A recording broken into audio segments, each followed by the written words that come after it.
नमस्कार friends, welcome to नव्याच kitchen. तर मग आज आपण नव्याच किचनमध्ये बनवणार आहोत आपल्याला समोसा, पराठा व सँडविचसाठी लागणारी स्टफिंग।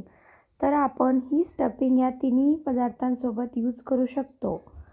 तर मग चला आज आपण पाहूया ही परफेक्ट स्टफिंग कशी बनवायची व ती स्टफिंग बनवण्यासाठी काय काय लागते।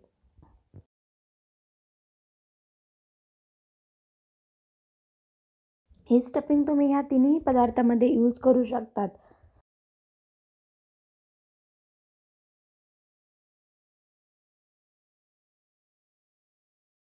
मग आता आपण पाहूया स्टफिंग बनवण्यासाठी काय काय साहित्य लागते।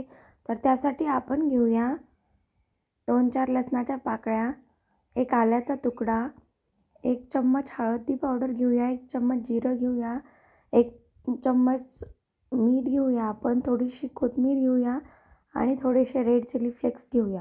तर एवढं साहित्य आपल्याला ही स्टफिंग बनवण्यासाठी लागते व आपण आपल्याला हवं त्या क्वांटिटीनुसार बटाटे शिजवून घेऊयात। तर मग चला आता आपण ही स्टफिंग बनवायला सुरुवात करूयात।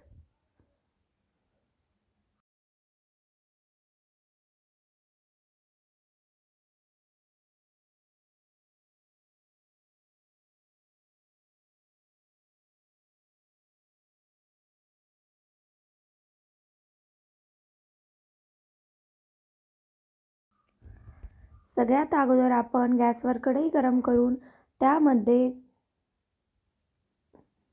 2 चम्मच तेल ॲड करून घेऊयात। नंतर आपण त्यामध्ये थोडेसे जिरं टाकून घेऊयात। जिरे व्यवस्थित फ्राय झाले की आपण त्याला व्यवस्थित परतवून आता आपण त्यामध्ये कापलेला कांदा टाकून घेऊयात। कांद्याला आपण मीडियम फ्लेमवर व्यवस्थित परतवून घेऊयात। कांद्याचा आकार जोपर्यंत गोल्डन होत नाही तोपर्यंत कांद्याला व्यवस्थित परतवून घेणे।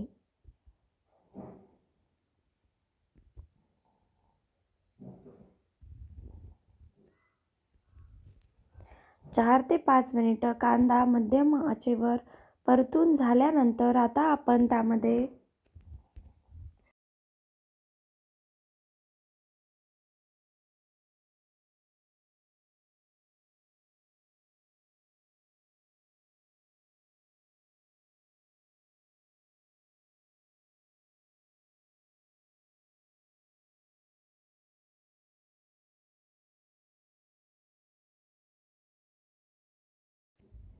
लसूण आणि आल्याची पेस्ट टाकून घेऊयात।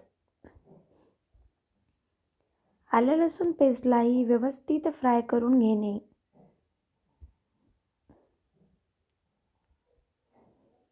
आलं लसूण व्यवस्थित फ्राय झाल्यानंतर आपण त्यामध्ये आता आपण बनवलेली हिरवी मिरचीची पेस्ट टाकून घेऊयात। हिरवी मिरची पेस्टने आपल्या स्टफिंगला अतिशय सुंदर टेस्ट येते। आलं लसूण पेस्ट व हिरवी मिरचीची पेस्ट 2 ते 3 मिनिट मध्यम आचेवर व्यवस्थित परतवून एकजीव करून घेणे व आता आपण त्यामध्ये 1 चम्मच हळदी पावडर टाकून घेऊया व रेड चिली फ्लेक्स टाकून घेऊयात व या दोन्हीलाही व्यवस्थित परतवून घेऊयात।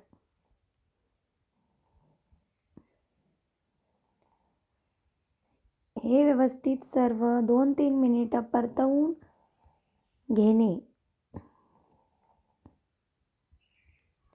व आता आपण त्यामध्ये शिजवून घेतलेले व मॅश करून घेतलेले बटाटे टाकून घेऊयात। बटाट्याला अगदी व्यवस्थित मॅश करून घेणे जेणेकरून आपले जो कुठला पदार्थ बनवायचा आहे तो पदार्थ व्यवस्थित बनेल।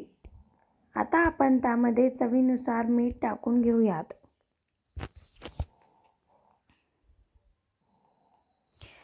व आता आपण हे सर्व जिन्नस एकजीव करून घ्यायचे। आपण ह्या पेस्टला 5 ते 10 मिनिटं मध्यम आचेवर एकदम एकजीव करून घेणे। आपली ही पेस्ट जेवढी एकजीव व्यवस्थित होईल तेवढं आपल्या डिशची टेस्ट वाढेल. पूर्ण बटाट्यांना व्यवस्थित मॅश करून हा मसाला त्यामध्ये मिसळून घेणे.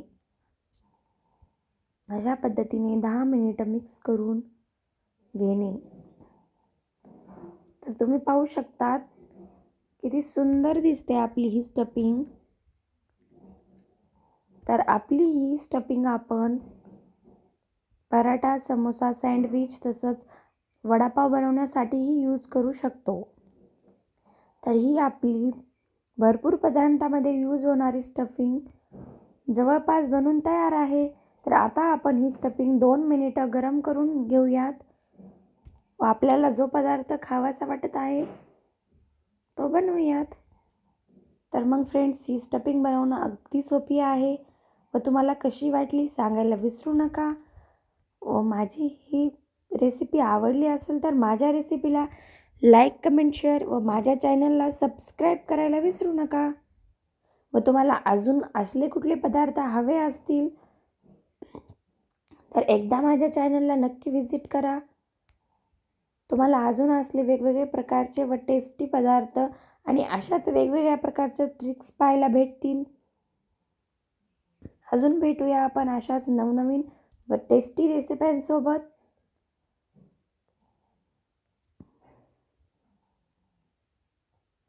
धन्यवाद.